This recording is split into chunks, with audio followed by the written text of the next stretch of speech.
Gentlemen, what if I told you that something you have been doing your entire life, something completely natural, completely private, and completely yours, could actually be quietly damaging your prostate, your circulation, and your sensitivity after 60? Not because you are doing something wrong, but because nobody ever told you that the rules change as you age. Stay right here, because what I'm about to share with you in the next few minutes is something most men will never hear from their doctor, and it could change everything. I'm Dr. Hana, my urologist with over 30 years of experience helping men like you regain their energy, performance, and vitality. If you're new here, welcome to the channel.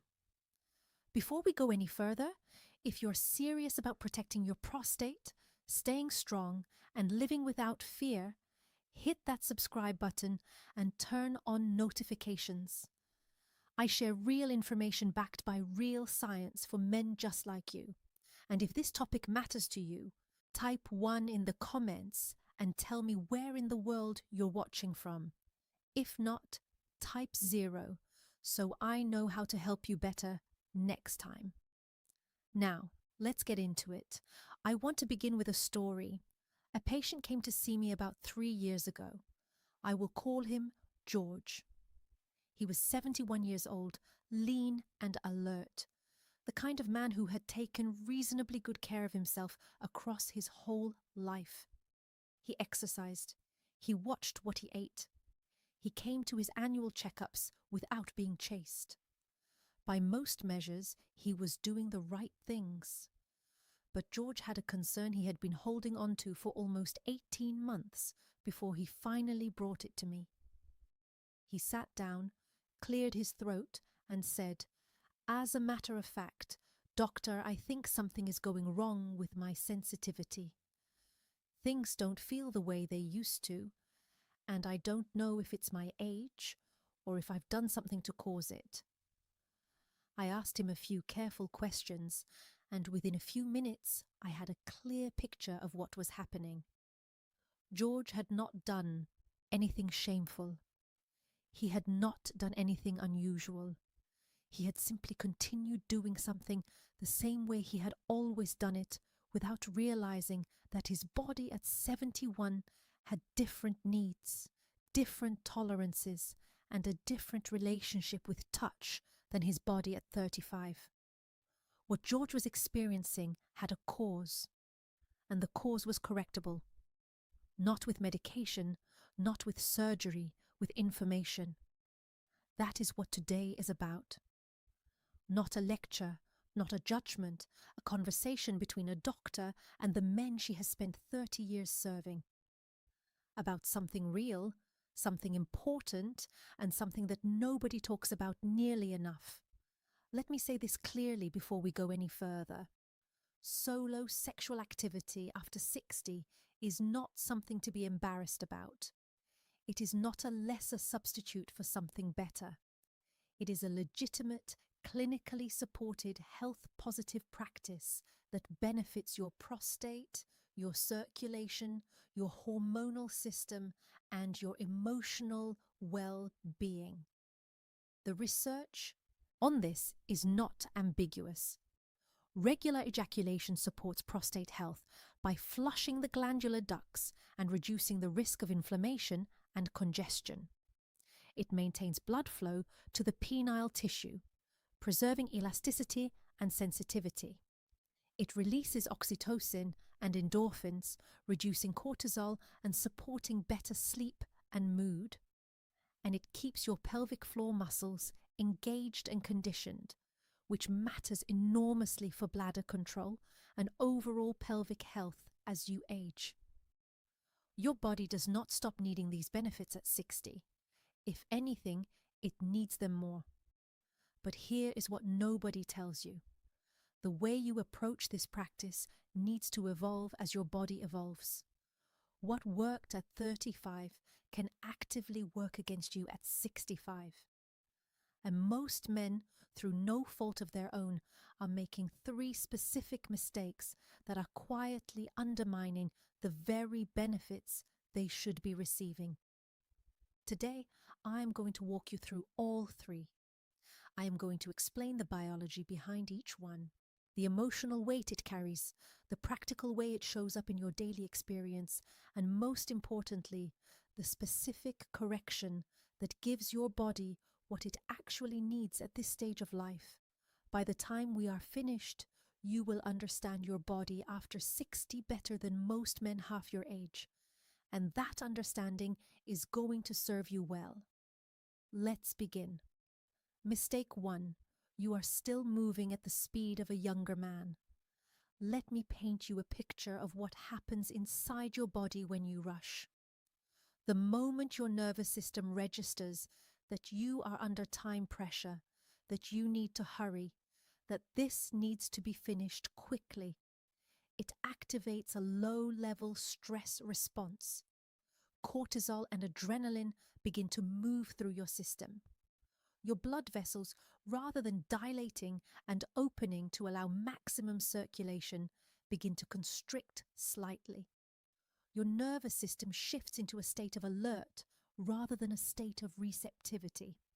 And here is the critical problem with that.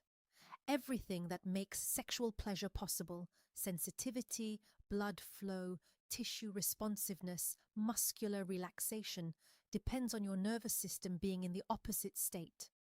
It depends on openness, not constriction. Receptivity, not alert. At 25, your body could override a stress response quickly. Your vascular system was elastic. Your nerve endings were highly sensitive. Your recovery mechanisms were fast. You could rush and still arrive at a satisfying destination. At 65, the equation has changed entirely. After 60, the smooth muscle tissue in the penile shaft requires more time to fully engorge with blood. Your nerve endings, while still present and fully capable of transmitting pleasure, respond more slowly to stimulation. Your arousal builds along a longer curve, and your body's ability to push through a constricted vascular state to reach full engagement has diminished significantly. This means that rushing does not just reduce pleasure, it actively prevents the physiological cascade that makes full arousal possible. Men who consistently rush experience less engorgement, reduced sensitivity, a shorter plateau, and a less satisfying conclusion, not because something is broken, but because they are asking their body to perform a sprint on a track designed for a measured, deliberate run. George's first confession when I asked him about his habits was this: I've always been a quick person, in and out. I suppose I never thought about changing that. And I told him what I am telling you. The speed that served you as a young man is now working against you. Your body is not slower because it is failing. It is slower because it is asking for something different. It is asking for time. The correction is elegant in its simplicity. Add time before you add anything else. Begin with 5 to 10 minutes of deliberate stillness. Slow your breathing consciously. Breathe in for 4 counts. Hold for 2. Release for 6. Do this 5 times before you do anything else. What you are doing is shifting your autonomic nervous system from sympathetic, the alert state, to parasympathetic, the receptive state. You are physically opening your blood vessels before you ask them to perform. Then, when you do begin, move at a pace that feels almost uncomfortably slow at first, slower than feels natural, slower than habit suggests. Because at this stage of life, slow is not timid, slow is intelligent, slow is what allows the full biological cascade of arousal to unfold properly.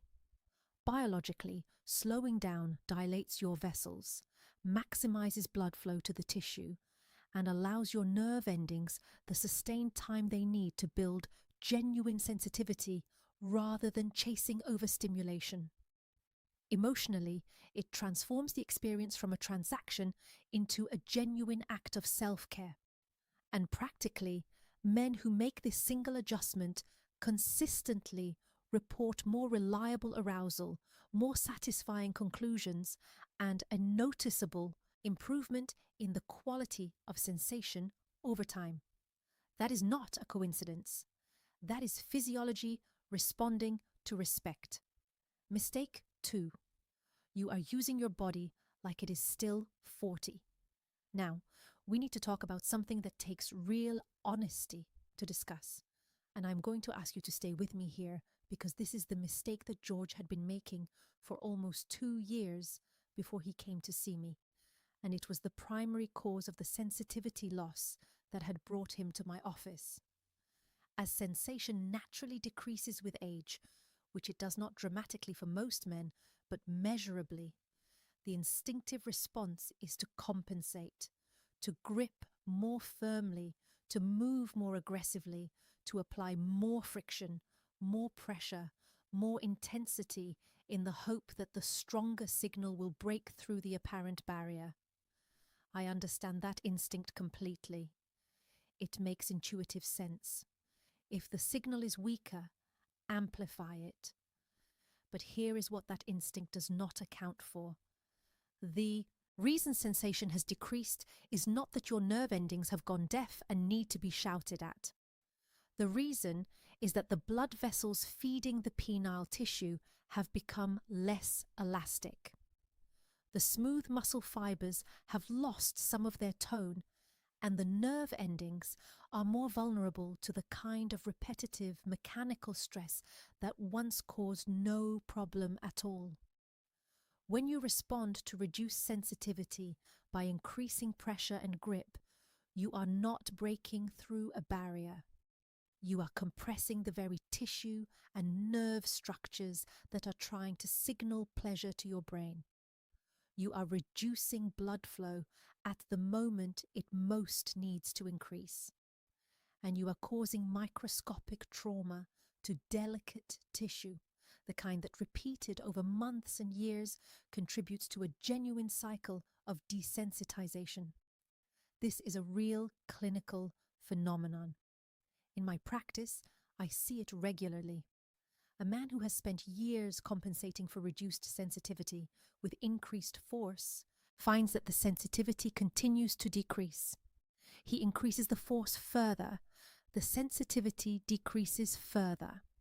The cycle tightens until he is unable to respond to any stimulus that does not precisely replicate that specific, intense pressure. Intimacy with a partner becomes difficult.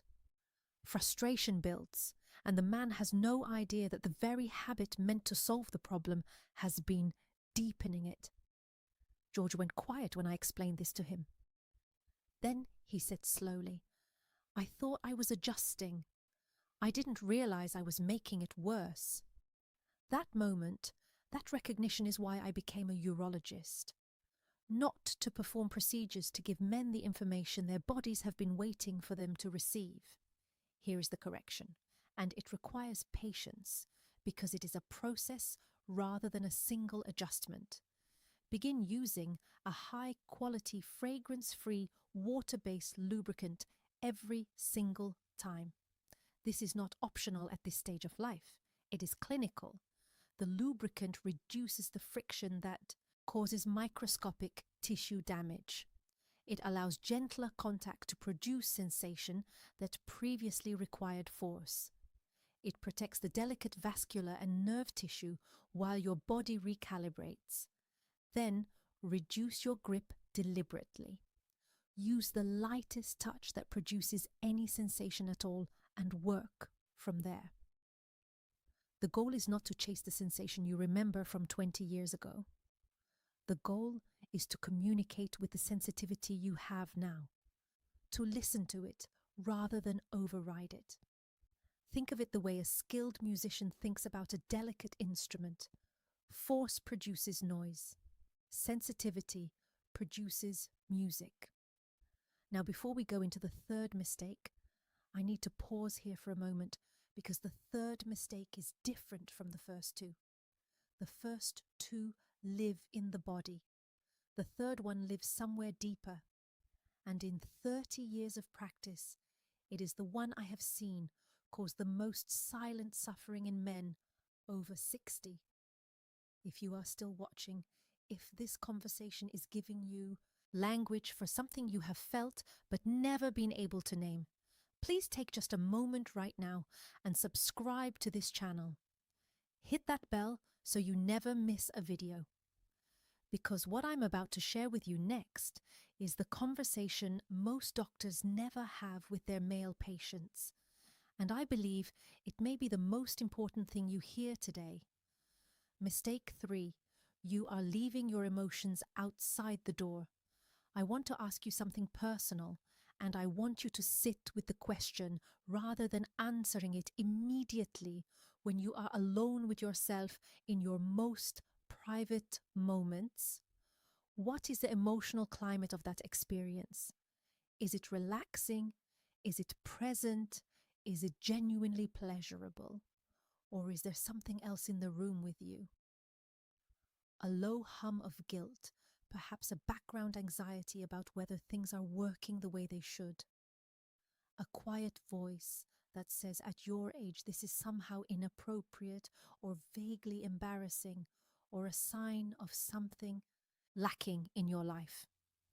I am asking because in 30 years of clinical practice, I have come to understand that the emotional environment in which sexual activity occurs is not separate from the physical experience. It is part of the physical experience. It shapes it at a biological level that most people do not appreciate. Here is the physiology. Your nervous system governs every aspect of sexual response: arousal, blood flow, sensitivity, muscular engagement. The entire cascade depends on your nervous system being in a receptive, open, low-threat state. And your nervous system does not distinguish between an external threat and an internal one. Guilt feels like danger. Shame feels like danger. Anxiety about performance feels like danger. And your body responds to all of them the same way, by constricting, by withdrawing, by redirecting resources away from pleasure and toward defense. This means that a man carrying decades of quiet shame about solo activity, or anxiety about his changing body, or grief about the loss of a partner, or simply the accumulated tension of a life fully and seriously lived, that man is attempting to experience pleasure through a nervous system that is partially locked, and no amount of physical technique can fully compensate for that. Many men over 60 carry layered emotional weight around this topic. There are the messages absorbed in childhood or early adulthood, cultural, religious, or familial, that position this activity as something to be hidden or ashamed of. There is the grief of men who have lost partners and feel uncertainty about whether desire is still appropriate. There is the performance anxiety of men whose bodies have changed and who are not sure what they are entitled to feel or expect. And there is the quiet, unspoken fear of many older men that their intimate life is somehow finished. That desire past a certain age is undignified or irrelevant. I want to address every single one of those with the same clear clinical statement. Your body's capacity for pleasure does not have an expiration date. Your desire at 65 or 70 or 75 is not inappropriate.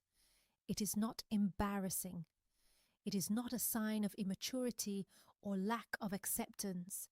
It is a sign of vitality, and vitality at every age is worth honoring. The correction here begins not with a technique, but with a decision.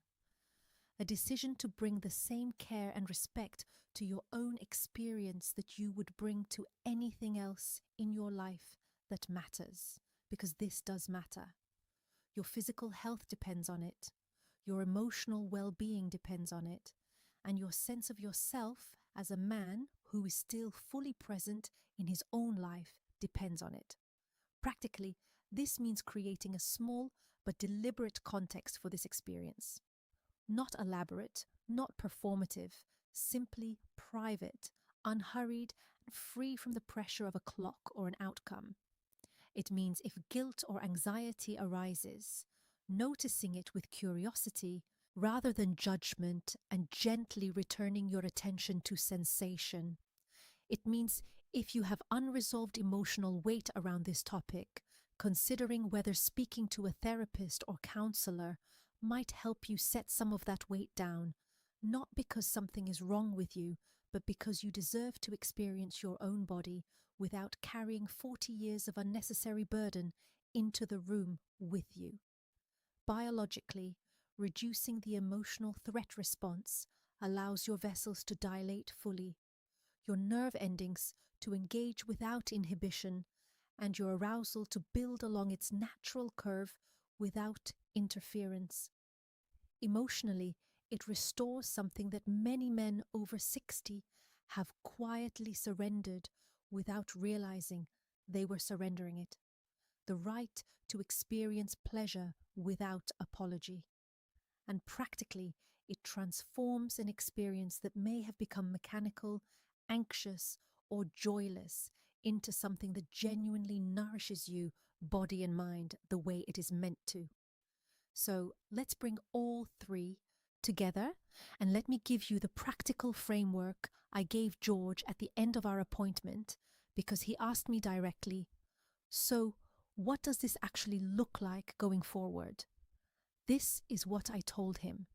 Begin with your breath and your body, not with touch. 5 minutes of slow, deliberate breathing before anything else. You are not wasting time. You are preparing your nervous system for everything that follows. This is the most important 5 minutes of the entire experience. Choose your environment with intention. Privacy matters not just for comfort, but for your nervous system's sense of safety. A space where you feel genuinely undisturbed allows your body to fully release the low-level alertness that blocks arousal. Turn off your phone. Close the door. Give yourself the gift of genuine uninterrupted time. Use lubrication every time without exception. Water-based, fragrance-free, and applied generously before you begin rather than as an afterthought. This single habit adopted consistently can produce measurable improvements in sensitivity within weeks by reducing the cumulative tissue stress that has been quietly accumulating. Begin with the lightest touch you can manage and build from there, only as your body genuinely asks for more. Not as habit suggests, not as memory dictates, as your body in this moment, at this age, with its current needs and its current sensitivity, actually requests. Bring your attention fully to sensation rather than to outcome. This is not about arriving anywhere in particular. It is about the quality of the journey. The men who experience the most consistent satisfaction after 60 are not the men chasing a specific result. They are the men who have learned to be genuinely present with what their body is offering right now. Pay attention to what your body tells you. Any persistent discomfort, pain during arousal, unusual swelling, or significant changes in sensation that do not resolve with these adjustments deserve a conversation with a urologist. Your body communicates clearly if you are listening. Trust what it tells you.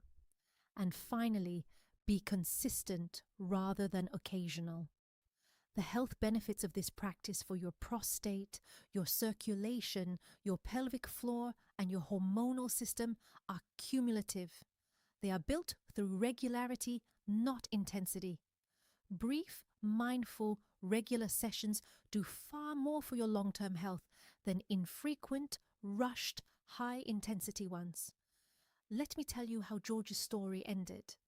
He came back to see me 6 weeks after that first appointment. He sat down in the same chair, but he held himself differently. He looked more at ease in his own body. He said, "I made the changes you suggested, all 3 of them, and I want to tell you something has genuinely shifted. Not just physically, though that has improved. Something in how I feel about myself." That is the phrase that stayed with me. Something in how I feel about myself. Because that is ultimately what this is about.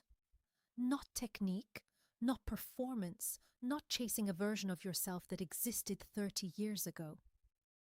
It is about showing up for your own body with the same respect, patience, and care that you would give to anything in your life that you genuinely value. You are 60 or 65 or 70 or beyond. You have built a life. You have carried responsibilities. You have shown up for the people around you in ways that have cost you enormously and have also made you who you are.